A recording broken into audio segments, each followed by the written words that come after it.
Hari ini saya sharing tentang perjalanan saya dari awal dulu ya. Jadi sebelum memulai ada satu kata-kata dari Jim Rohn yang akhirnya membuat hati saya berpikir bahwa ternyata yang saya lakukan selama ini itu ternyata sangat relate dengan apa yang disampaikan Jim Rohn. Jadi setiap orang dalam hidup ini ya, hidup yang cuma sekali ini, setiap orang tuh harus memilih salah satu dari dua rasa sakit, memilih salah satu dari dua rasa sakit. Apa sih rasa sakit itu? Sakit karena disiplin atau sakit karena penyesalan. Tiap orang tuh harus milih. Cuman masalahnya dengan berjalannya waktu sampai saya usia 40 lebih, itu saya malah bukan memilih salah satu, tetapi mengalami kedua-duanya. Dan ini saya harap buat bisa menjadikan Bapak Ibu apa ya, pemikiran supaya kedepannya nggak perlu sampai seperti saya harus merasakan dua-duanya. Cukup milih salah satu aja gitu. Jadi ini kata-kata motivasi yang menurut saya membuat saya akhirnya gila-gilaan kenapa saya harus berjuang di Atomi. Ini saya memulai dari saya itu keluarga yang istilahnya keluarga kecil, keluarga orang tua saya juga cukup-cukup aja, bukan keluarga yang kaya raya, tapi saya merasa mempunyai orang tua yang sangat menyayangi saya. Saya cuma dua bersaudara dengan kakak saya, dan setelah 2006 saya menikah, saya ketemu suami saya di Taiwan, lalu kami menikah, dan akhirnya kami tinggal di Malang. Waktu sebelum saya ketemu Atomi, itu saya punya dua orang anak cowok-cowok laki-laki semua, dan jaraknya lumayan dekat. Ini eh, kami akhirnya tinggal di Malang dengan keadaan karena memang waktu itu eh, mama saya lagi sakit yang sangat parah, dalam arti dokter pun sudah ngomong antara hidup dan mati. Jadi saya memutuskan pulang dari Taiwan waktu itu sama suami saya dalam keadaan saya juga hamil anak pertama. Lalu saya bilang sama suami saya karena dia orang Jakarta. Biasanya orang Jakarta itu nggak pengen tinggal di kota kecil, apalagi sebenarnya dia tuh sampai yang nggak ngerti kota Malang gitu loh. Dia taunya Surabaya tapi nggak tahu Malang. Jadi pada waktu dia kenal saya Malang, di mana ya itu ya? Saya nanti diajak ke sawah ya kayak gitu ya. Emang di Malang ada sawah, saya aja nggak pernah ketemu sawah di Malang gitu ya. Jadi itu akhirnya dengan terpaksa dia mengikuti saya karena kondisi mama saya waktu itu udah istilahnya dokter udah bilang kesempatan hidup cuma 40%. Akhirnya saya bilang kita ke Malang dulu ya. Ntar masalah mama udah sembuh atau apa yang Tuhan berikan ke orang tua saya, mama saya, nanti kamu mau balik ke Jakarta nggak masalah gitu loh. Akhirnya setelah itu eh, ternyata mama saya diberi kesempatan hidup dan ternyata suami saya dapat pekerjaan di Malang. Dan setelah mendapat pekerjaan di Malang, kami akhirnya eh, dua-dua bekerja. Karena ternyata anak pertama dengan anak kedua itu sangat mepet sekali. Jadi cuman beda setelah anak saya pertama lahir, 7 bulan kemudian hamil lagi. Jadi kalau nggak kerja dua-duanya, pasti otomatis nggak cukup. Terus terang gaji suami saya itu pertama kali dapat gaji di Malang, di kota Malang, dengan punya kemampuan bisa berbahasa Mandarin, baca tulis bisa ya, itu dengan gaji 2 juta rupiah pada waktu itu 2006. Dan untuk menghidupi anak dua udah pasti nggak mungkin kan. Akhirnya saya pun mulai bekerja juga di perusahaan sama. Jadi bosnya merekrut saya, kita kerja bersama. Dia dapat 2 juta, saya dapat 1,5 karena cuma ngajar Mandarin aja. Dan ngajarnya bukan siswa ya, mengajarnya adalah para TKW yang akan berangkat ke Taiwan. Jadi dengan gaji yang segitu kami merasa kayaknya nggak cukup gitu loh. Tapi akhirnya saya pindah ke tempat lain dan akhirnya mendapat gaji yang lebih besar sedikit, dapat 2,4 juta waktu itu. Lalu dengan berjalannya waktu, dengan gaji suami saya yang 2 juta ya naiklah, naik sampai 2,5 juta satu bulan, berarti kita sekitar dapat 4 juta lebih lah ya. Lalu dengan gaji segitu, anak saya dua dengan segala keperluan susu, karena saya tidak menyusui juga, harus beli susu formula dengan popok, lalu saya harus meng-hire suster juga, babysitter yang waktu itu istilahnya karena saya bekerja, suami saya bekerja, mau nggak mau saya harus ada satu babysitter. Dan anak saya yang nomor dua ini benar-benar yang full dipegang sama babysitter. Dan anak saya yang pertama ikut omanya, opa omanya. Nah, dari situ akhirnya kehidupan kami yang bekerja sampai anak saya sekitar 5 tahun, dia sudah bisa mulai menjawab.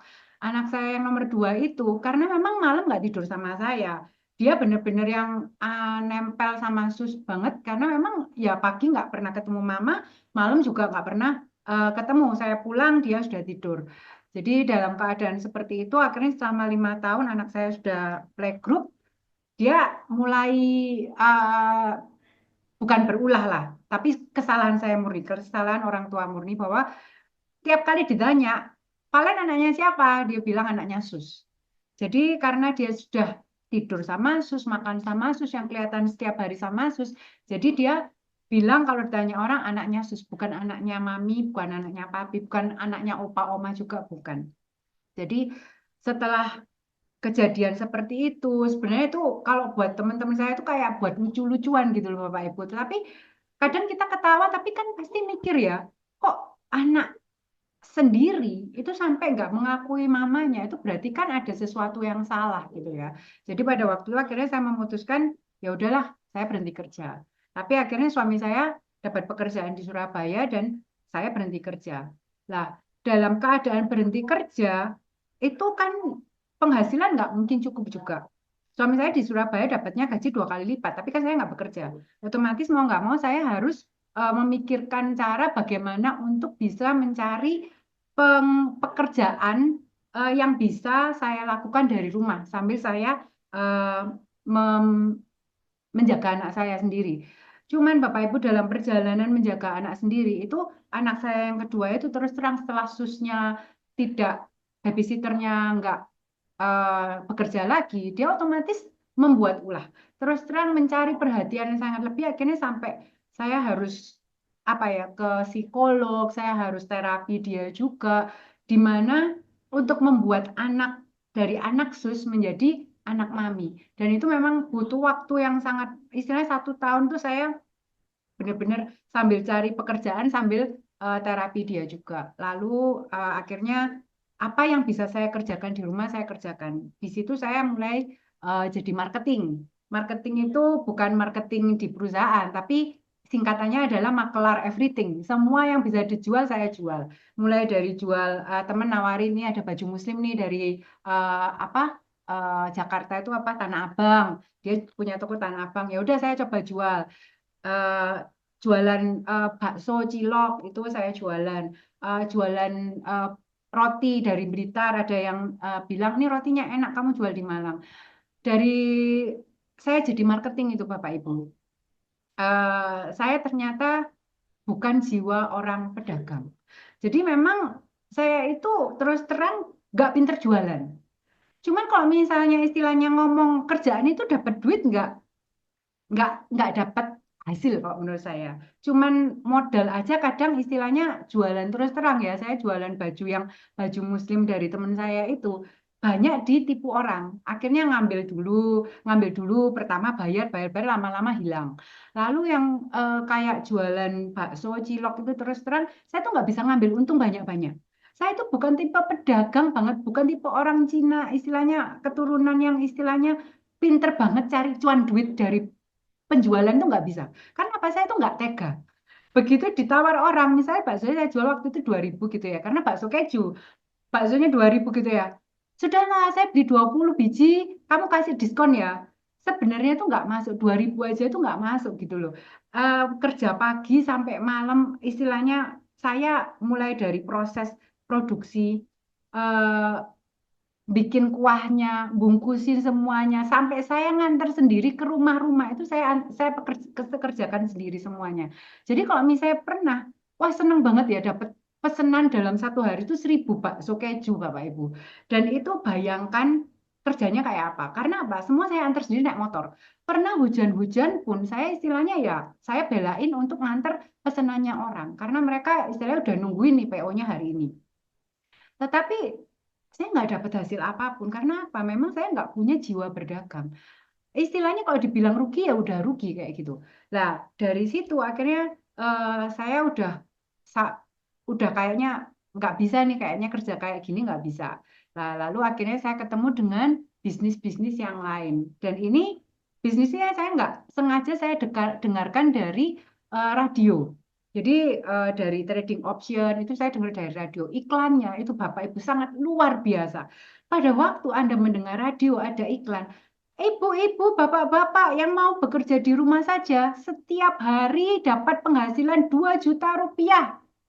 Langsung pada waktu dengarkan radio, eh gila 2 juta rupiah. Satu bulan bisa dapat, eh, kalau anggap aja 30 hari berarti kan 60 juta. Kerja apa itu? Akhirnya saya dengerin, terus habis itu dengarkan ternyata ada workshopnya. Workshopnya itu ternyata 3 hari 2 malam dan itu nggak gratis. Itu berbayar Bapak Ibu. Berbayar dan nggak punya, sebenarnya saya sama suami itu nggak pernah punya tabungan karena apa ya? Udah habis buat kehidupan hari-hari. Bahkan orang tua saya masih sering membantu saya untuk bayar listrik lah, bayar air lah, itu kadang tuh masih dibantu sama orang tua. Dan eh, karena nggak punya duit, pengen banget dapet penghasilan 2 juta per bulan, saya itu sampai eh, bilang sama suami saya pengen ikut nih 19.500.000 waktu saya ingat banget 19.500.000 trainingnya 3 hari 2 malam di Surabaya plus harus punya laptop. Saya nggak pernah punya laptop Bapak Ibu. Nah akhirnya dari situ saya bilang ke papa saya, boleh pinjam duit nggak buat beli laptop. Nah duit duit untuk belajar tradingnya ini trading optionnya nih saya akhirnya apa, gesek kartu kredit. Saya pikir, wah ini cepet balik nih. Bayangkan kalau cuma 19.500.000, 2 juta per hari bisa menghasilkan duit cepet balik lah istilahnya duit untuk kartu kredit itu. Itu di 2015. Tapi ternyata Bapak Ibu, ini 3 bisnis yang saya jalankan ya setelah saya jadi marketing ya. Lah, masalahnya ternyata untuk trading itu nggak semudah itu, Bapak Ibu. Yang dikatakan, yang disampaikan tuh nggak semudah itu.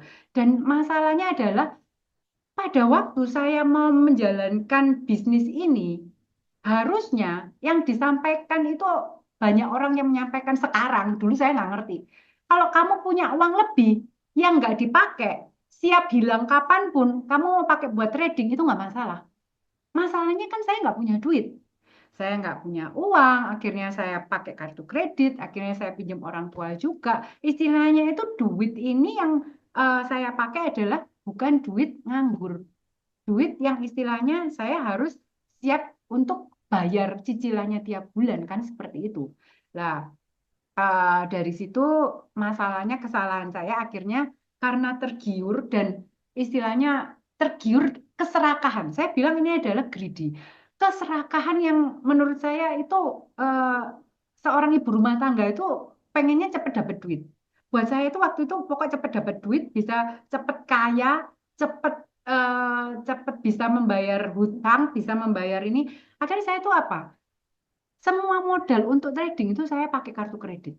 Dan itu dari satu kartu kredit, 2 kartu kredit sampai saya punya 10 kartu kredit itu saya gesek untuk apa? Untuk modal trading. Dan yang seperti saya katakan tadi itu nggak semudah yang iklannya. Pada waktu saya udah belajar 3 hari 2 malam, saya ngerasa, wih ternyata kalau pakai akun yang bukan real account, itu rasanya bisa untung terus. Ternyata pada waktu harus pakai real account dan harus masuk 2.000 US, 2.000 US Bapak Ibu untuk modal pertama kali trading, itu saya gesek kartu kredit juga. Itu tahu yang terjadi dalam satu malam, itu habis semua. Dalam satu malam ternyata tidak ada untung sama sekali, semua loss. Stres nggak Bapak Ibu? Stres. Stres banget karena apa?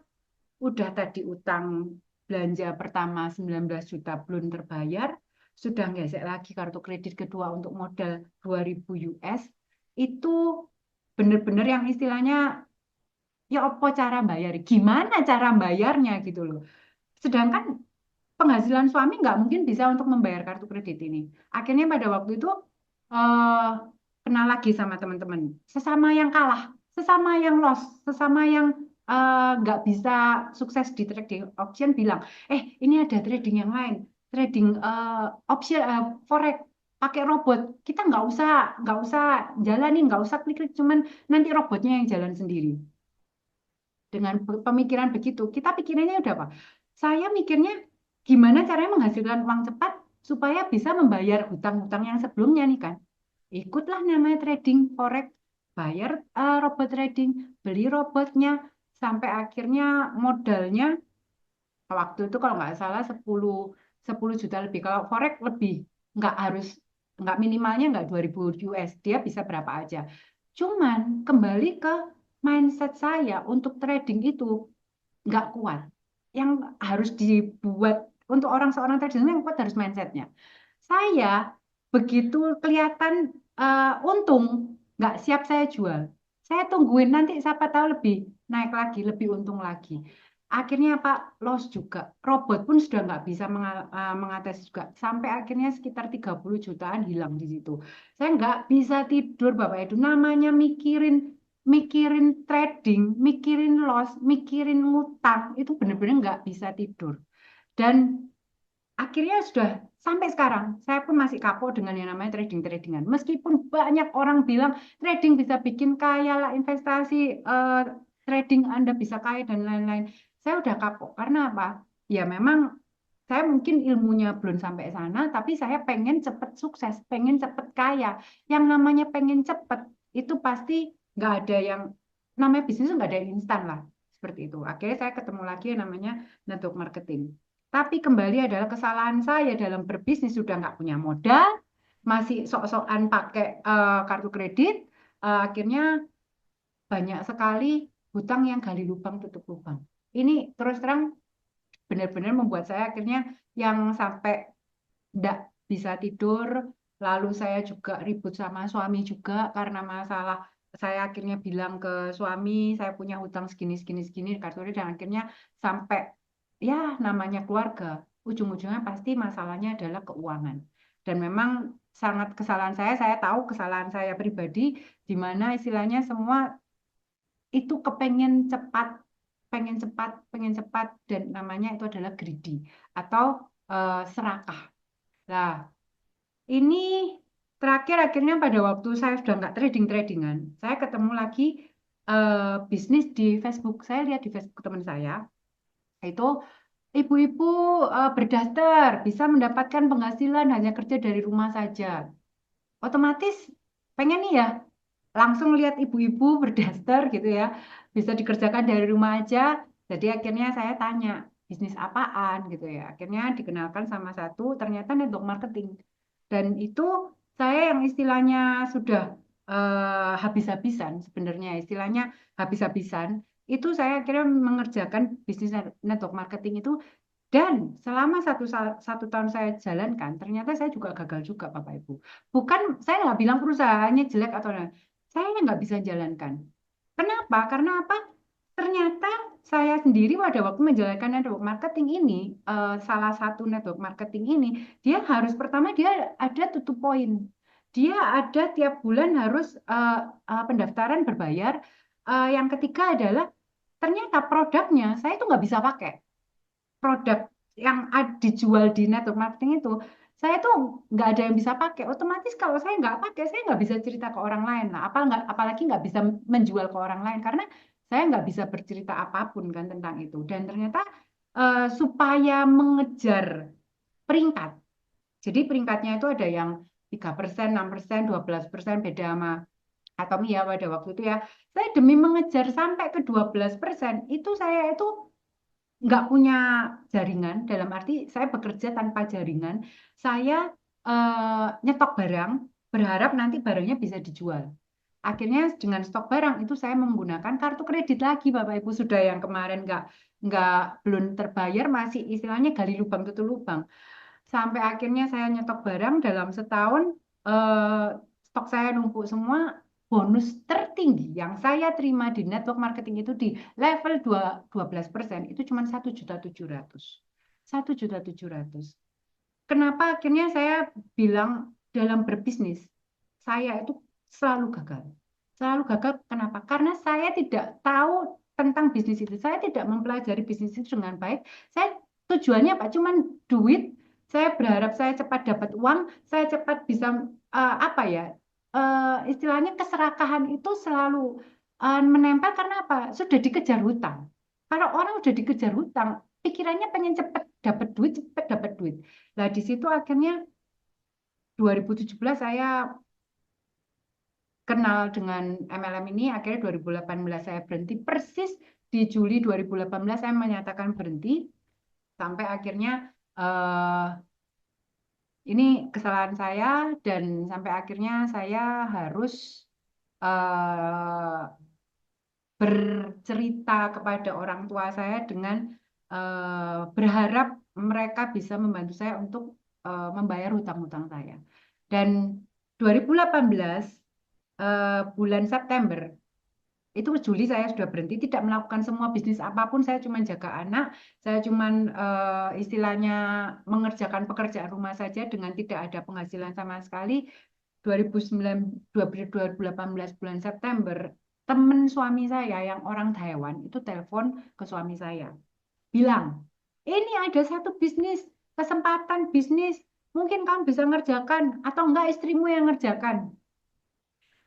Saya yang orangnya yang sudah istilahnya sudah lemes, dalam arti karena udah nggak kepikiran untuk berbisnis apapun waktu itu, sudah bilang, kalau sudah telepon nyari orang pasti ujung-ujungnya adalah MLM atau network marketing. Sedangkan saya sendiri udah istilahnya udah kapok trading, saya udah kapok dengan yang namanya MLM, karena saya juga nggak pernah mempelajari apapun tentang bisnis yang saya jalankan itu. Jadi istilahnya di mindset saya udah nggak mau lagi yang namanya trading, sama nggak mau lagi yang namanya MLM. Sudah saya bilang no, no way. Akhirnya saya di apa ya istilahnya dirayu-rayu sama suami saya karena dia sungkan sama temannya. Jadi cuman karena sungkan, akhirnya saya memberikan KTP saya itu dengan saya bilang gini, pokok gratis ya. Kalau gratis, saya kasihkan KTP saya. Iya, ini gratis, dia bilang gitu. Akhirnya ya sudah, saya kasihkan KTP saya, didaftarkan. Jadi member saya itu September 2019. Lalu akhirnya pada waktu September mereka datang. Dan saya bilang kenapa pada waktu ini adalah saya waktu itu belum berpikir ini suatu kesempatan. Tetapi pada waktu saya sudah menjalankan Atomi, akhirnya saya bilang kesempatan tuh yang Tuhan berikan itu selalu lewat di depan kita. Cuman masalah kalau ada kesempatan lewat, Anda mau ambil atau Anda mau meninggalkan. Take it or leave it. Seperti itu. Itu saya baru sadari setelah saya sudah menjalankan Atomi. Pada waktu saya ditawarkan itu, saya tidak mikir itu kesempatan. Saya tidak pernah berpikir bahwa waktu teman saya telepon suami saya menawarkan tentang bisnis Atomi, saya nggak pernah berpikir bahwa itu kesempatan yang diberikan Tuhan. Tetapi saya cuma mikir bahwa ya pokoknya nggak enak sama temen, saya kasih aja. Pokoknya gratis. Jadi pada waktu akhirnya saya bilang sama suami, ternyata itu adalah bisnis Atomi, passive income, dan September itu mereka berdua datang. Orang Taiwan, dua orang, cewek-cewek datang, dia bilang, kita mau ini nih, mau nyeritain tentang Atomi, kamu bisa ngumpulin berapa orang? Mampus. Saya kalau udah bilang ngumpulin orang, itu udah kayak stres sendiri. Aduh, ngapain sih mereka datang? Saya bilang kayak gitu ya. Eh, saya mesti nyari orang lagi, siapa yang mau dicari kayak gitu kan. Akhirnya eh, mau nggak mau diterima juga. Ya udah, tanggal segini saya datang nih ya. Oke, silakan datang. Masalahnya berapa orang saya nggak bisa janji. Saya nggak bisa menjanjikan 5 orang lah, 10 orang lah, saya nggak pernah menjanjikan itu. Mereka pun lucunya, Bapak Ibu, setelah ini berjalan, saya sudah jadi member Atomi dan sudah menjalankan bisnis ini. Mereka cerita pada waktu di pesawat, mereka itu bilang gini, cerita orang dua orang nih. Di Indonesia yang datang nanti kita mau presentasi berapa orang? Teman suami saya yang kenalin itu, dia bilang gini, dua. Hah? 200 orang? Waduh, saya ini belum siap, kata si sponsor saya. Saya belum siap nih ngomong ke 200 orang. Eh, belum pernah presentasi depan 200 orang. Teman saya lagi bilang, ini 20 orang. Cuman 2 orang. Jadi istilah mereka dari Taiwan itu nggak tahu apa-apa. Tahu-tahu cuman istilahnya yang bisa datang atau menghadiri presentasi dia cuman 2 orang. Dan mereka tuh sampai mikir, sponsor saya yang satunya, Ya sudahlah, anggap aja jalan-jalan, kata dia begitu. Dia belum pernah ke Indonesia sama sekali. Akhirnya setelah itu saya memutuskan untuk mereka setelah presentasi ke rumah saya. Akhirnya saya bisa membawa 8 orang, Bapak Ibu. 8 orang pertama, dan itu 3 orang dari teman saya dulu di MLM yang lama. Sisanya adalah eh, susternya anak saya. Dia bawa saudaranya. Pokoknya saya bilang, wes nggak apa-apa, bawa aja lah. Dengar saya nggak enak kalau nggak menyiapkan orang gini loh di rumah. Istilahnya saya bilang, kalau nggak ada orang di rumah saya juga nggak enak gitu loh. Akhirnya terkumpullah 8 orang di rumah saya. Mereka presentasi tentang, akhirnya saya mikir tentang Atomi. Ternyata benar-benar yang tanpa modal, nggak perlu stok barang, nggak perlu tutup poin. Dan pada waktu dia menceritakan tentang itu, saya bilang, oh, bisnis ini berarti tanpa resiko. Terus terang dalam pikiran saya waktu itu, saya bilang nothing tulus. Kalau jalan, puji Tuhan, Alhamdulillah. Kalau nggak jalan, saya nggak rugi apa-apa. Karena apa? Saya nggak perlu stok barang. Saya nggak perlu, di awal saya daftar, nggak perlu mengeluarkan uang untuk bergabung. Dan yang penting adalah nggak ada tutup poin. Karena saya kapok dengan MLM. Karena apa tutup poin? Karena saya setiap bulan harus belanja. Sedangkan kebutuhan produk itu saya nggak bisa pakai. Gimana saya mau eh, beli produk itu tapi tanpa saya pakai, akhirnya cuma nyetok barang sampai expired, Bapak Ibu.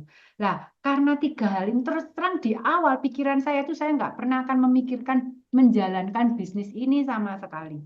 Saya cuma mikir, ya udah, karena ini nggak pakai modal, saya nggak perlu stok-stok barang. Istilahnya kalau stok barang, saya berarti kayak yang dulu lagi ya, marketing. Harus nyetok baju-baju, itu nggak bisa dibalikin. Kalau udah beli kan, itu harus ngeluarin modal lagi. Kalau nggak ditutup poin, berarti saya nggak perlu modal yang besar. Istilahnya nggak perlu modal untuk menjalankan bisnis ini.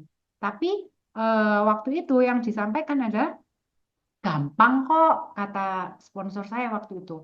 Di Atom itu kamu cuma perlu pakai produk, kamu perlu cerita ke orang lain, lalu kamu belajar, attend, masuk ke sistem USA lah ya. Use, share, attend. Saya nggak mikir yang share, nggak pikir yang attend waktu itu. Saya mikir, ya udahlah. Dia waktu itu bawa produk-produk dari Taiwan sana, satu koper gitu ya, dibagi ke 8 orang ini. Siapa yang mau nyoba odolnya, yang mau nyoba apanya. Akhirnya saya ngambil pasta giginya.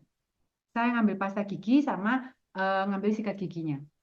Yang lain tuh ada yang dapat omega 3, dapat skincare, dapat apa. Waktu itu memang mereka belum ngerti caranya, jadi dibuka kopernya mereka suruh ngambil gitu. Dan kita yang punya rumah nggak mungkin langsung minggir-minggir saya ngambil dulu kan, nggak mungkin kan. Jadi saya dapatnya akhirnya cuma dapat odol sama sikat gigi. Nah, pada waktu itu akhirnya saya cuma mencoba aja, pakai produk aja. Dari saya pakai, saya itu hanya menjadi seorang user. Nah, dari odol, pada waktu dia datang September, Oktober 2018, 24 Oktober 2018, website Atomi Indonesia buka. Saya hanya sebagai user di mana istilahnya pada waktu dari odol, saya bilang pasta gigi ini ternyata bagus ya. Suami saya itu yang sering kali gusinya berdarah, ternyata udah nggak pernah berdarah lagi. Dalam istilahnya, dalam 1 bulan dia itu sering kali bisa mengeluarkan darah gusinya. Nah, pada waktu pakai dari September sampai Oktober itu ternyata dia ngerasakan nggak pernah gusi berdarah lagi. Saya bilang ini odolnya bagus. Nah, dari situ akhirnya saya website Atomi buka, saya coba produk skincare. Terus terang masalah saya adalah kulit saya sensitif sekali. 16 tahun saya pakai krim dari klinik dokter ya, klinik kecantikan ya, bukan merek klinik, bukan ya. Jadi 16 tahun karena apa? Masalah jerawat, Bapak Ibu. Kalau dilihat dulu terus terang muka saya itu sebelum eh, pakai Atomi itu muka tomat, hidung Pinocchio, istilahnya itu yang karena jerawat itu selalu di hidung dan jadi hidungnya jadi tambah panjang karena jadinya dipanggilnya hidung Pinocchio. Jadi istilahnya karena keadaan ini saya pakai krim loh. Sudah pakai krim aja keadaannya masih seperti ini. Sudah ke dokter aja istilahnya masih seperti ini. Dan itu setiap bulan itu jerawat itu harus disuntik, diinjek di jerawatnya. Jadi kalau misalnya ada jerawat, saya tuh sekali jerawatan tuh di sini ada 6, di hidung tuh ada berapa. Jadi sekali injek itu 25.000 satu jerawat. Kalau 7 ya tinggal dikalikan 7 setiap bulan. Dan kalau dibilang eh, bayarnya banyak nggak sih? Ya banyak terus terang. Ya istilahnya proses 16 tahun itu terus terang ya istilahnya dari saya duit cuman buat muka, duit buat muka istilahnya ya secukupnya bisa buat memperbaiki muka. Tapi ternyata hasilnya tetap aja masih jerawatan. Sampai akhirnya saya ketemu dengan Atomy, itu juga nggak proses ya, itu nggak langsung mulus ya terus terang ya. Terus terang prosesnya itu breakoutnya itu lama. Dan terus terang saya juga sempat kepikiran kayaknya saya nggak cocok nih pakai produk Atomy dan saya pengen balik ke dokter lagi untuk pakai krimnya mereka lagi. Tetapi yang saya ingat waktu itu adalah ini produk herbal. Ini produknya katanya absolute quality, absolute price. Jadi pada waktu saya cuman berusaha untuk terus memakai dan mencari komposisinya yang bagus untuk kulit sensitif gimana, untuk acne gimana. Ternyata saya itu di awal salah pakai skincare. Jadi di awal tuh saya pakai evening care lengkap, saya pakai Six System atau kalau sekarang The Fame, itu yang istilahnya akhirnya jerawat tuh keluar terus, keluar terus, keluar terus. Nah, karena apa? Karena nggak ada edukasi. Terus terang Oktober, November, Desember 2018 itu saya nggak ada edukasi apapun. Sponsor saya datang dari Taiwan cuma 2 hari, Bapak Ibu ya. Datang 2 hari ngajarin cara daftarkan member di waktu itu masih Global ID sama mau belanja ngajarin belanja juga nggak bisa karena apa website Indonesia belum buka. Pada waktu 2 hari itu website buka, saya belajar sendiri caranya belanja. Nah, dari situ akhirnya nggak ada seminar juga, belum ada seminar. Saya juga eh, buta sekali dengan produk. Kayaknya semua cuman saya coba di punya evening care sama The Fame yang katanya bagus banget. Saya pakai ke wajah saya ternyata malah amburadul. Nah, dari situ setelah 2019 baru ada seminar pertama kali di Atomy Indonesia itu Januari. Januari 2019. Dan itu adalah seminar pertama yang saya ikuti Success Academy pertama di Jakarta, juga workshop leader di Jakarta saya ikut karena saya awal-awal sudah buka center. Buka center pun itu diminta sama sponsor saya. Kamu buka center di Malang itu kan bukan kota besar kayak Jakarta. Center buat apa sih? Saya nggak ngerti kan. Center buat apa sih ya? Nanti kalau barang datang itu bisa free. Nggak ada edukasi apapun lainnya. Jadi saya belajar pertama kali, attend pertama kali itu adalah di Success Academy Januari 2019. Di situ saya baru kenal sama yang namanya leader-leader yang lain. Saya baru kenal yang namanya Bu Ida, saya baru kenal yang namanya Bu Ika, belum ada waktu itu, belum masuk grup. Baru kenal leader-leader yang lain.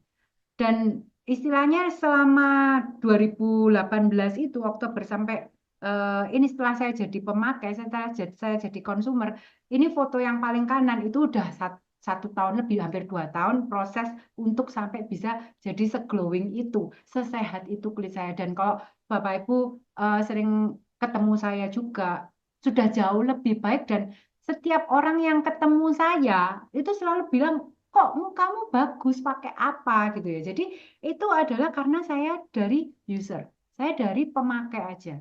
Setelah saya pemakai, ini adalah bonus pertama saya. 13 November 2018. Saya bergabung website Atomy buka itu 24 Oktober.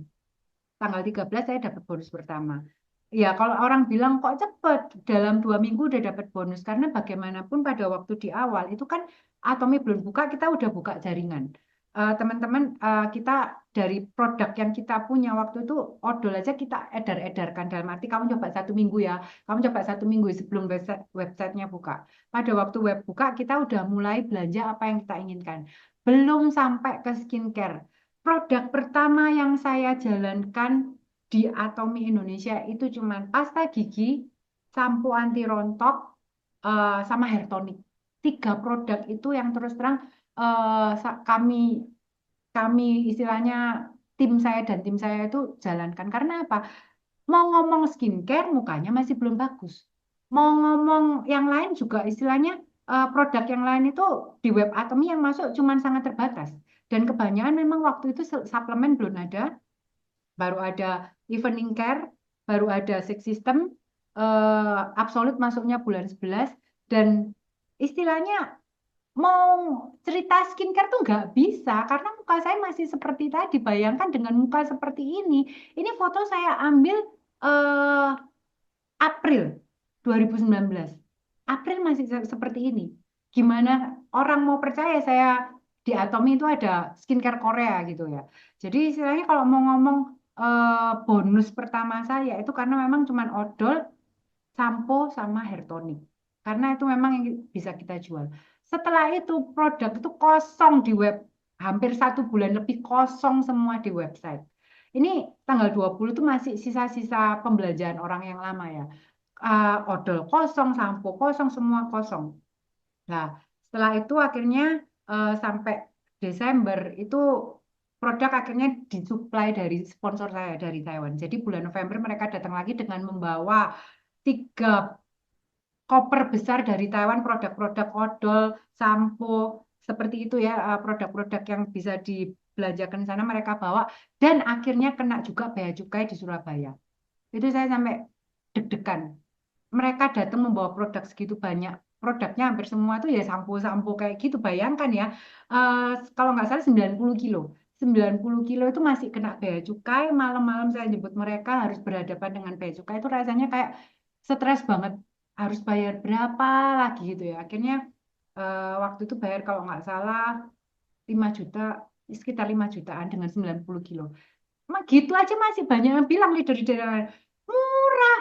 Ya ampun, murah dari mana? Kita jual ke orang lain harganya sesuai dengan harga web. Masalahnya 5 juta ini siapa yang keluar gitu kan? Ya saya juga nggak bisa minta ke sponsor saya. Ya istilahnya ada harga yang harus saya bayar dari istilahnya awal saya membangun bisnis ini. Nah, dari situ akhirnya dengan bonus yang saya terima, saya berpikir, oh ternyata ini bisnis yang bisa menghasilkan uang. Saya bilang, karena apa? Ya duitnya masuk ke rekening kan. Dengan saya yang istilahnya tidak perlu tutup poin, tidak perlu nyetok barang, dengan modal yang istilah di awal cuman istilahnya nol, bergabung juga 0 rupiah. Saya cuma apa? Membeli produk yang mau saya coba, yang saya pakai. Kalau dibilang, itu kan modal. Loh, ya modal itu kan produk itu saya nggak beli di orang lain, saya nggak beli di dokter, saya nggak beli krim di dokter, kan saya beli di Atomy. Sama aja tuh saya pakai. Nah, dari situ akhirnya saya berpikiran untuk bisa, ya udahlah, jadi pebisnis di Atomy. Jadi dari user, saya baru akhirnya jadi pebisnis. Cara pebisnis apa ya? Use sharing tadi, teman-teman. Jadi cuman saya pakai, saya cerita. Saya pakai, saya cerita. Saya belum yang benar-benar mendapatkan bonus yang gimana. Karena dalam pikiran saya nothing tulus. Kalau dapat bonus ya Alhamdulillah, puji Tuhan. Kalau nggak dapat bonus ya sudah. Cuman saya 2019 itu mulai istilahnya ada seminar di Surabaya, saya datang. Saya seminar pertama kali di Jakarta, saya sendirian. Saya ingat banget saya sendirian, saya naik kereta, saya ikut seminar pertama kali, plonga-plongo kalau orang Jawa bilang tuh ya lolak-lolok, nggak ngerti apa-apa, nggak kenal satu orang pun leader Atomy. Saya cuma kenal satu staf Atomy Indonesia, Mbak Nanda waktu itu. Istilahnya, tapi saya bilang kalau memang saya memutuskan untuk menjalankan bisnis ini ya, saya mau coba belajar. Saya masih mau belajar untuk mengenal produk, apa sih itu Atomy, mendengarkan cerita dari seminar-seminar itu. Saya datang, pokok selama kotanya masih Surabaya, saya pasti datang. Jakarta pun itu waktu itu 2019 belum terlalu banyak seminar juga, saya juga cuma datang 1 2 kali aja. Saya pertama kali datang sendirian, tapi pada waktu seminar di Surabaya akhirnya bisa bawa 4 orang, 5 orang, dan itu partner saya yang saya ketemu 8 orang di awal itu akhirnya yang sampai sekarang bersama saya itu ada 4 orang. Sisanya itu udah entah kemana. Nah, tetapi pada waktu saya harus attend seminar di Surabaya itu masa-masanya apa macet-macetnya. Waktu itu tol Malang Surabaya belum ada. Setir sendiri, seminarnya malam sama temen cewek semua nggak ada yang gantiin saya nyetir juga. Pernah hujan-hujan pun malam-malam kita pas waktu pulang dari Surabaya itu kena lubang. Istilahnya kena lubang sampai akhirnya ban saya istilahnya bocor sampai banyak kempes, hujan-hujan harus cari tukang tambal ban, saya sendiri nggak bisa untuk ganti ban itu sendiri nggak bisa. Ya itu harga yang saya bayar di awal. Kok orang bilang enak sekarang prosesnya seperti itu, tapi sebenarnya banyak sekali harga yang harus saya bayar di awal. But kalau saya lihat sekarang, saya sekarang seperti ini, saya sangat bersyukur sekali bahwa saya nggak menyerah apapun pada waktu saya di awal, banyak sekali harga yang harus saya bayar. Dari sini akhirnya setelah saya jadi pebisnis, otomatis pada waktu mau jadi pebisnis itu kita ternyata harus melakukan langkah-langkahnya yang dilakukan orang sukses. Dan ini memang saya dapatkan juga dari apa? Bukan dari, terus terang bukan dari sponsor saya. Bapak Ibu seharusnya sangat bersyukur dengan Anda punya sponsor sponsor yang bisa membimbing Anda. Ada Pak Mike, di bawah Pak Mike mungkin ada leader-leader yang lain bisa membimbing Anda. Saya terus terang berjalan, saya tidak bicara apapun tentang sponsor saya, tetapi mereka jauh. Mereka jauh dan istilahnya kami kendala bahasa juga, meskipun saya bisa Mandarin tapi juga banyak kendala bahasa. Misalnya dia menjelaskan hemohim, saya banyak kata-kata yang nggak ngerti kayak gitu ya. Jadi istilahnya kalau mau ngikutin supaya Anda sukses, ini terus terang saya semua belajar sendiri. Semua saya belajar, marketing plan saya pelajari sendiri, produk saya pelajari sendiri, langkah-langkah orang sukses saya pelajari sendiri. Dapatnya dari mana? Dari seminar. Terus terang dapatnya dari seminar. Jadi saya akhirnya mengikuti 8 Step to Success ini. 8 Step to Success di luar ini harusnya ada satu lagi yang namanya 8 Core Daily Habit. Tetapi 8 Step to Success ini akhirnya membuat saya benar-benar menjalankan dari pebisnis yang cuman sekedar bisnis. Ya udah saya bilang pebisnis, dapat bonus sebulan sekali, sebulan 2 kali. Itu menurut saya udah sangat luar biasa sekali. Karena minim sudah bisa menutup penghasilan saya yang lama. Dengan akhirnya saya mengikuti seminar, saya mengenal yang namanya 8 langkah sukses. 8 langkah sukses itu yang pertama, kita harus punya tujuan, set a goal. Yang kedua, kita harus ada komitmen. Ketiga, kita harus membuat daftar nama. Keempat, Anda harus berani mengundang. Yang kelima, Anda harus show the plan, menjelaskan tentang atomi. Anda harus follow up. Ketujuh, konsultasi. Dan kedelapan, duplikasi. Pada waktu saya 2018 sampai 2019 akhir November, terus terang saya tidak kenal ini. Saya tidak mengenal ini sampai akhirnya saya mempelajari benar-benar itu pada waktu saya apa ya mengalami satu masalah. Jadi pada waktu set a goal itu sebenarnya kalau kita mau ngomong, kita mau mengerjakan bisnis apa? Kalau yang dipikir duitnya aja, akhirnya kita menjadi seorang yang seperti saya tadi, seorang yang greedy, pengennya cepet dapat duit, dapat duit. Tapi sebenarnya duit itu nggak bisa dikejar Bapak Ibu. Karena apa? Pada waktu Anda nggak punya tujuannya sama sekali, Anda belum menemukan motivasinya sama sekali, Anda nggak punya tujuannya. Anda dikasih tahu, Pak Mat, saya kasih uang 1 miliar sekarang juga, kamu mau ngapain? Duitnya ada. Tapi masalahnya adalah kita blank. Pada waktu kita punya duit 1 miliar, tiba-tiba ditawarin orang dikasih duit 1 miliar, itu pasti blank. Karena apa? Ya kita nggak pernah punya kepikiran kalau kita punya duit segitu kita mau ngapain. Jadi sebenarnya tujuan pada waktu kita berbisnis, jangan duit aja yang menjadi hal pertama. Karena itu akan membuat Anda blank, tidak bisa memikirkan apapun. Tetapi pada waktu Anda memulai memutuskan untuk menjalankan satu bisnis, Anda harus tahu, temukan motivasinya apa. Temukan why-nya Anda, mengapa Anda memilih bisnis ini. Saya kayak orang hilang, 2018 sampai 2019. Itu saya kayak orang hilang. Karena apa? Saya nggak punya motivasinya sama sekali. Saya tidak punya tujuannya, why saya, mengapa saya menjalankan bisnis ini. Cuman pokoknya saya pikir, ya sudah, pokoknya bisa dapat bonus dari Atomi 2 kali sebulan, itu udah cukup banget. Itu itu bukan tujuan, itu bukan motivasi. Nah, akhirnya saya baru kenal life skenario. Saya baru kenal buku life skenario itu 2019, hampir akhir Bapak Ibu. Itu apa ya, benar-benar hal yang memalukan kalau saya ceritakan sebagai seorang leader. Karena apa ya? Karena saya juga nggak pernah dikasih tahu gitu loh. Saya nggak pernah diberitahu sama sponsor saya, kamu harus set a goal, kamu harus komitmen. Step to success saya nggak tahu apa-apa, nggak ngerti apa-apa sama sekali. Jadi pada waktu akhirnya saya kenal live skenario, mendengarkan videonya Mr. Park yang tentang eh, hidup yang seimbang, banyak sekali orang yang tidak menyimak pada waktu Success Academy video Mr. Park. Mereka banyak sekali yang keluar pada waktu video itu diputar. Saya tuh sampai kalau dulu mungkin saya sama seperti mereka, VOD saya keluar. Tetapi pada waktu VOD itu diputar dan saya duduk mendengarkan, ternyata itu sangat luar biasa.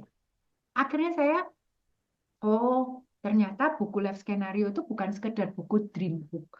Kalau dulu itu orang, ya bikin buku dream book, impian kamu, impian kamu, impian kamu, mobil mewah, rumah mewah, apapun mewah. Tetapi yang diajarkan Mr. Park itu adalah kehidupan yang seimbang. Berbeda ternyata. Dan itu akhirnya saya baru menuliskan buku live skenario saya setelah saya mengalami regret of pain. Jadi saya penyesalan karena rasa sakit karena penyesalan. Yang tadi saya ceritakan paling awal bahwa setiap orang harus mengalami dua rasa sakit, sakit karena penyesalan atau sakit karena disiplin. Saya tuh nggak disiplin sama sekali dalam arti karena saya nggak tahu tujuannya, nggak tahu caranya, cuman saya jalan aja. Tapi saya udah menjalani yang namanya sakit karena penyesalan dulu. Dan ini apa yang membuat menyesal saya adalah ini. Ini satu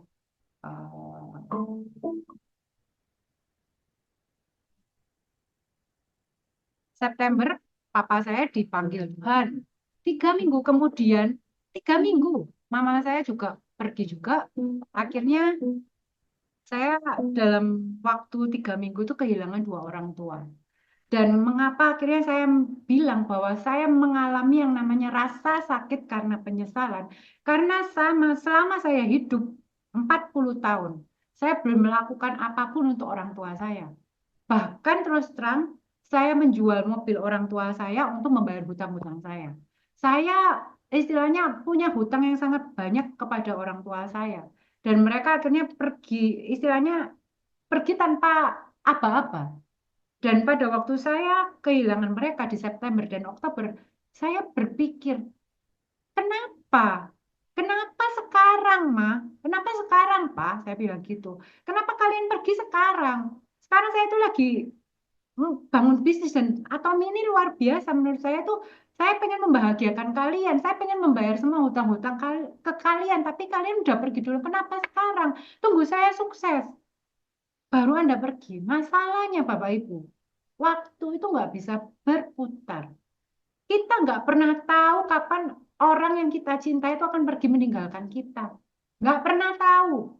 Nggak usah ngomong orang tua. Orang tua saya eh, udah 82 tahun sama 78 tahun. Orang bilang udah waktunya mungkin. Tapi kita nggak pernah tahu loh anak kita, orang yang kita sayangi, suami kita, atau istri kita, anak kita, akan kapan meninggalkan kita. Kita nggak pernah tahu Bapak Ibu. Jadi terus terang pada waktu saat itu, pada waktu orang tua saya meninggal dan saya benar-benar penyesalan dalam hati saya karena apakah saya belum membahagiakan dia sama sekali. Karena saya sangat menyayangi mereka, tapi saya belum bisa membahagiakan mereka sama sekali. Saya dari situ baru berubah, baru berubah. Berubahnya apa? Saya benar-benar menuliskan buku live skenario saya yang pertama. Itu November 2019, setelah orang tua saya meninggal. Setelah saya menuliskan buku live skenario Bapak Ibu. Nangis nulisnya. Nangis kenapa? Itu pertama kali saya sharing secara online waktu itu. Menahan nangis itu karena apa ya? Karena waktu yang barusan ditinggal aja itu istilahnya baru berapa bulan. Dan saya yang dulunya menulis pengen apa ya, maksudnya membahagiakan orang tua saya pada waktu saya sukses. Saya bilang, tunggu saya sukses ya Ma, nanti kita jalan-jalan, tunggu saya sukses ya, nanti saya balikin sedikit demi sedikit uang yang saya pinjam seperti itu. Dan waktu tuh nggak bisa balik. Saya kalau misalnya sukses pun, mau bayar apa ke orang tua saya? Mereka udah pergi. Dan itu orang tua. Anda sekarang mungkin segera temukan motivasi Anda yang membuat Anda harus gila-gilaan menjalankan bisnis atomi. Karena apa? Orang yang Anda sayangi, orang yang Anda cintai, belum tentu bisa hidup 10 tahun lagi. Kalau Anda ngomong 10 tahun ke depan saya akan menjadi Imperial Master, saya akan membahagiakan kalian, telat Bapak Ibu. Kita nggak tahu usia mereka. Semua usia umur kita itu di tangan Tuhan. Kita nggak pernah tahu. Jadi dengan penyesalan itu, saya akhirnya menuliskan buku life skenario saya. Dan setelah saya menuliskan buku life skenario, Bapak Ibu, ternyata gila hasilnya. Dari yang saya cek ya, 2019 Januari sampai Desember, itu saya tuh pairing paling satu dua kali, maksimal 3 kali, pernah 3 kali. Tetapi setelah saya menuliskan buku life skenario, dan itu life skenario itu kehidupan seimbang, bukan cuma buat eh, saya pribadi, tapi saya untuk anak saya, untuk mertua saya karena orang tua saya udah nggak ada, untuk orang lain, untuk berbagi, untuk yang lain-lain. Itu membuat kehidupan yang seimbang. Setelah saya menuliskan buku life skenario 2020, setiap bulan saya pairing 8 kali. Tiap bulan saya pairing 8 kali dan itu meningkat terus sampai akhirnya 2021 saya mendapatkan PIN Auto SM pertama saya. Dan saya masih sales master, saya mendapatkan PIN Auto SM pertama saya. Yang kedua, setelah kita menemukan setelah kita menemukan motivasinya, kamu harus disiplin. Ya, komitmen, disiplin. Kalau kita udah ketemu motivasinya, Anda harus disiplin. Dengan Anda disiplin, apa yang harus Anda lakukan? Mau hujan, mau badai, mau apa, Anda harus tetap mengenalkan atomi, melakukan step sukses. Anda bayar harga, saya bilang tadi, saya udah bayar harga di awal. Kita harus selalu positive thinking. Dan kita apa? Bekerja mati-matian. Udah lakukan semua yang bisa Anda lakukan. Seperti itu. Jadi, kalau mau ngomong bayar harga seperti apa, ini yang saya lakukan. Bayar harga apa? Dulu saya istilahnya mobil sudah saya dijual. Saya mau naik motor kemana-mana, Bapak Ibu. Ngambil produk, saya ngantar ke consumer saya sendiri, ke member saya sendiri. Pada waktu itu terus terang saya bilang, saya harus melayani mereka, ketemu mereka supaya apa? Bisa ngomong, oh ini produknya seperti ini, caranya seperti ini. Orang yang ditemui itu biasanya akan lebih bisa cerita, dari situ akhirnya bisa nambah ke produk yang lain, bisa nanti mau kenalin ke ini ya, nanti kenalin ke ini. Berbeda dengan pada waktu kalau kita WA, itu pas waktu itu COVID, Bapak Ibu, sudah mulai COVID, saya benar-benar masih ketemu orang dan istilahnya saya ketemu sendiri. Ini foto yang kanan atas itu ke Kebumen, saya ketemu cuma satu orang saja, yang baju kuning itu member saya, dia mau ketemu, bisa nggak nemenin kita ke Kebumen, cuman satu orang. Dia nggak ngenalin ke orang-orang lain, nggak bilang bawa berapa orang, tapi satu orang. Saya bilang sama suami saya, mau nganterin nggak ke Kebumen? Saya belum pernah ke Kebumen, Bapak Ibu. Kebumen itu di mana saya nggak tahu. Jawa Tengah ternyata jauhnya minta ampun karena nggak ada tol. Nggak ada jalan tol. Jadinya lewat jalan biasa sampai akhirnya di Kebumen ketemu sama ibu yang punya restoran. Dan sampai sekarang beliau masih pakai produknya meskipun nggak jalanin bisnisnya. Dari situ saya dikenalkan ke adiknya di Tulungagung, saudaranya di mana. Bayar harga, ya bayar harga. Kalau dibilang hitung-hitungan rugi nggak ketemu orang satu satu orang dengan naik mobil ke sana. Ya kalau dihitung dengan duit ya rugi. Tapi saya tetap berusaha untuk ketemu. Karena apa? Dari satu orang itu bisa jadi banyak orang. Yang bawah itu saya di Semarang, yang bawah juga di Jakarta, keluar kota. Terus terang, saya biasanya nggak sama, kadang nggak sama suami, saya kadang nyetir sendiri ke Jember, 6 jam, ketemu satu orang. Jember 6 jam, PP 12 jam, ketemu cuma satu orang. Tapi apa? Di mindset saya, bukan saya mau jualan produk laku berapa. Tetapi di mindset saya adalah saya ketemu orang itu untuk apa? Sharing, berbagi tentang atomi. Pada waktu mereka kenal tentang atomi, sudah mendengarkan, meskipun mungkin waktu itu dia tidak memutuskan langsung beli, tapi dia ingat dengan kita. Oh, kapan hari saya udah nyoba facial foamnya, foam sabun mukanya. Suatu saat dia butuh sabun muka, dia cari saya. Itu yang di pikiran saya adalah saya mau berbagi tentang atomi, kebaikan tentang atomi. Produk dan bisnis. Ini yang saya bayar harga, mau capek kayak apapun, meluangkan waktu Sabtu Minggu saya untuk home party, untuk ketemu orang, itu saya lakukan. Karena saya apa? Saya tahu saya harus berkomitmen. Supaya apa? Supaya impian saya, tujuan saya di awal bisa tercapai. Yang selanjutnya adalah tadi name list. Pada waktu Anda tidak punya daftar nama, itu Anda pasti akan seperti orang bingung. Pasti udah ngomong ke sponsor Anda. Pak Mike, saya udah menghubungi semua orang yang saya kenal di HP saya, tapi tidak ada yang mau bergabung di Atomi. Kalau saya bilang Anda sudah menghubungi semua orang di HP Anda, saya nggak percaya. Karena apa? Itu Anda nggak punya daftar namanya. Daftar nama itu harus Anda punya karena apa? Karena pada waktu malam Anda membayangkan hari besok saya mau ketemu A, B, C, D, E, tapi Anda nggak punya daftar namanya. Anda nggak tahu dia kebutuhannya apa. Anda nggak akan mungkin dalam besoknya pasti udah lupa. Pada waktu udah ngantar anak, udah lupa besok mau ketemu siapa. Itu daftar nama itu sangat penting. Dan penting banget Bapak Ibu, mindset kita pada waktu kita mau menuliskan daftar nama. Itu kita mau memberkati orang lain. Bukan prospek saya, calon prospek, bukan. Tuliskan nama yang istilahnya saya mau memberkati A, B, C, D, E, F, G, H. Jadi istilahnya pada waktu Anda mau memberkati orang lain, mindset Anda tuh sudah berpikir, oh, saya mau memberkati si A. Meskipun si A itu cuman eh, tukang jual ikan di pasar, misalnya seperti itu. Nggak apa-apa, tulis aja. Kalau misalnya Anda mindsetnya bukan mau memberkati dia, pikirannya adalah dia bisa beli produk apa enggak, Anda nggak mungkin nulis nama itu. Karena mindset Anda adalah Anda jualan. Tapi pada waktu Anda mau, mindset Anda mau memberkati dia, pasti siapapun namanya dia pasti akan Anda tulis. Karena apa? Orang-orang yang mau Anda berkati. Jadi name list ini terus terang sangat penting sekali. Mister Park bilang, terakhir ini saya bilang 250 nama. 250 nama. Daftar nama di HP saya 250 ada enggak? Kalau misalnya di HP Anda enggak ada, tulis saja misalnya Anda ketemu orang. Saya ketemu orang di pasar. Tiap hari ketemunya kelihatan dia pakai anting keranjang bawa keranjang warna merah. Tulis saja ibu yang bawa keranjang warna merah di pasar. Atau Anda menuliskan nama orang yang saya temui waktu ngantar anak saya. Entah itu satpamnya, entah itu siapanya. Tulis saja. Anda nggak tahu namanya, tulis saja nama orangnya. Nah, pada waktu Anda punya name list itu, pada waktu akhirnya Anda ke pasar, mau nggak mau, hari ini saya mau ketemu dia, mau nyapa dia.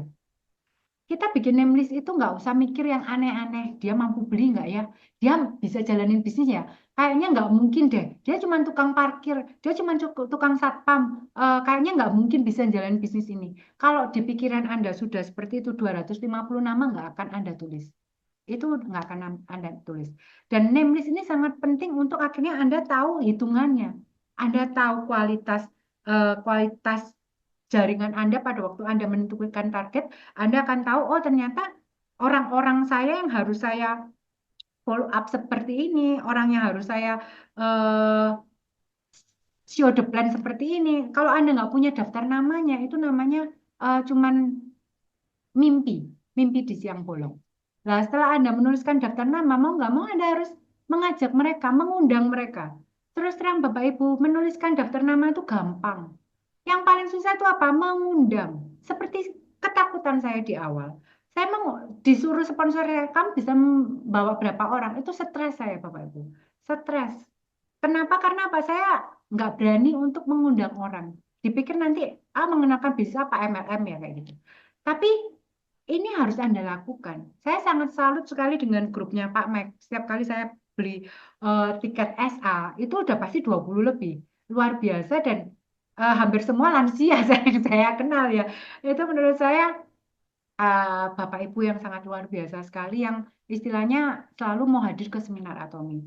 Saya bersyukur kalau di Kota Malang sekarang dulu saya sendirian, Kota Malang saya minim 70-80 orang biasanya pasti ada datang di Malang. Tapi kalau luar kota terus terang masih PR saya untuk mengundang mereka ke Surabaya atau ke Jakarta itu terus terang eh, mungkin bayar harganya mereka belum seimbang dengan tujuan yang akan mereka dapatkan. Tapi ya itu masih PR saya.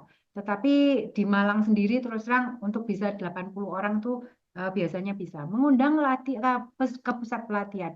Ajak aja mereka, siapapun mereka, ajak aja untuk mereka pelatihan di center. Mengundang ke meeting group seperti ini, bisa hadir di Zoom, itu juga sangat luar biasa bahwa kita mengundang itu caranya gimana sih? Kita ngundang bilang aja. Kalau misalnya Anda nggak ngerti tentang atomi, bilang aja, nanti kamu datang dulu, hadir dulu, dengarkan. Kalau ada yang nggak ngerti, kamu bisa ketemu sama sponsor saya.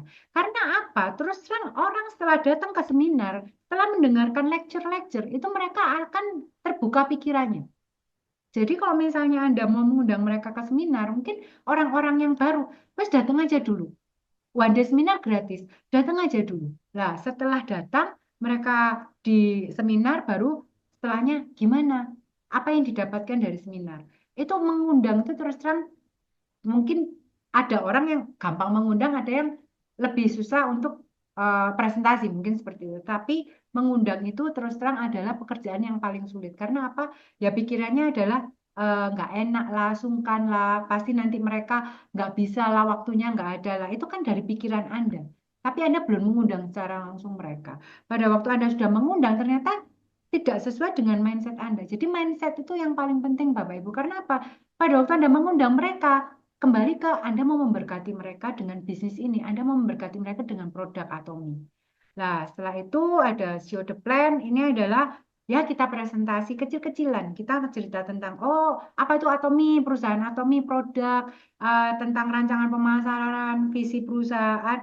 Anda ceritakan kalau orang bertanya apa itu Atomi, Anda sudah bisa menjelaskan. Jangan apa itu Atomi, Anda bilang nggak tahu. Jadi minimal Anda harus tahu what is Atomi. Produknya seperti apa, Anda bisa jelaskan. Minim produk yang Anda pakai, Anda bisa ceritakan ke orang lain. Makanya kalau Anda nggak pakai produk seperti saya dulu di MLM yang lama, saya nggak pakai produknya. Orang tanya saya, lipstick yang bagus apa? Parfum yang bagus apa? Saya nggak bisa ngomong karena saya nggak pakai produknya. Gimana saya mau cerita ke dia? Jadi minim hal-hal yang tentang apa yang Anda tahu tentang Atomi, Anda bisa ceritakan ke orang lain. Itu kembali ke Anda mau memberkati mereka. Yang keenam adalah follow up. Ini penting banget, sangat-sangat penting di mana Anda kalau sudah bisa nulis daftar nama, Anda bisa mengundang, Anda bisa menjelaskan, tapi Anda nggak bisa follow up, Anda kan kehilangan. Terus terang kenapa orang menjadi auto consumer? Terus terang pertama karena produknya memang produk kita bagus, orang pasti balik. Tapi masalahnya banyak orang mungkin yang lupa. Dalam arti kayak saya, orangnya sering lupa. Kalau nggak disering di follow up sama orang, saya pasti akan lupa. Contohnya yang paling gampang ya, saya itu sering di follow up sama tukang bakso. Bapak bakso ini saya langganan saya. Setiap pagi saya di WA sama dia.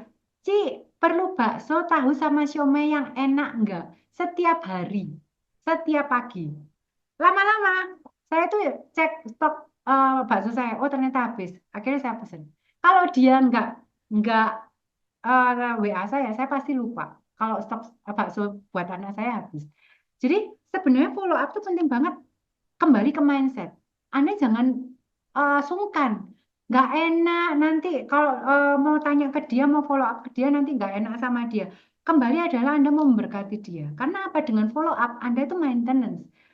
Dia bisa repeat order. Anda bisa melakukan cross-selling, upselling. Cross-selling itu adalah dari produk yang mungkin hemohim, akhirnya dia bisa belanja ke red ginseng. Atau dari hemohim, dia bisa nambah ke pomegranate. Atau dari sikat gigi, odol, dia bisa ke vitamin C. Upselling adalah uh, kuantitinya yang bisa ditambahkan dengan Anda melakukan follow up. Back kembali ke mindset bahwa kita mau memberkati mereka, bukan mengambil keuntungan dari mereka. Yang terakhir, yang ketujuh adalah konsultasi. Dengan konsultasi itu yang penting adalah seorang leader itu mau mendengar. Dengarkan dulu, baru Anda memberi solusi. Karena apa? Banyak sekali mungkin orang-orang tidak mau konsultasi. Pertama, takut dimarahin sama leadernya, sungkan nanti leadernya sibuk dan lain-lain. Jangan pemikiran seperti itu bahwa kita mau membangun bisnis ini adalah bisnis network jaringan. Kita berjalan bersama partner. Kita berjalan bersama sponsor. Jadi pada waktu Anda mengalami masalah, leader Anda itu sudah mengalami duluan. Jadi mungkin Anda bisa bercerita, leader bisa mendengar dan memberikan solusi. Yang terakhir adalah duplikasi di mana 7 step di awal, 1 sampai 7 itu harus Anda lakukan. Kalau tidak sudah dilakukan, Anda ke-8 tidak bisa melakukan, Anda tidak akan bisa sukses di Atomi. Percaya sama saya, pada waktu Anda 1 sampai 7 Anda bisa capai Sales Master. Pada waktu Anda tidak bisa mencapai yang ke-8, tidak melakukan duplikasi, Anda tidak akan bisa mencapai Diamond Master sampai ke Imperial Master. Jadi, duplikasikan caranya leader Anda dari awal itu bagaimana. Road to suksesnya itu yang Anda duplikasi. Bukan, wah Pak Mike udah sukses, mobilnya udah Ferrari, saya mau beli mobil Ferrari, mau nyontoh dia dengan hutang duit. Bukan itunya, tetapi prosesnya yang harus Anda duplikasikan. Ini step sukses untuk orang-orang yang memang pengen sukses di Atomi. Yang terakhir, ini ada satu video. Jadi video ini eh, pada waktu Anda, teman-teman ya, lagi berjalan, itu Anda itu seperti berjalan di eskalator yang sedang turun, tapi Anda harus naik di eskalator itu. Tujuan Anda di atas, tujuan Anda sudah ada. Begitu Anda berhenti, Anda pasti akan mundur. Tetapi Anda harus berlari lebih cepat daripada eskalator yang turun itu. Itu apa? Cacian, tolakan, Anda dijauhi orang, diblok orang, biarin aja. Yang penting tujuan Anda satu di atas. 구독, 좋아요 눌러주세요.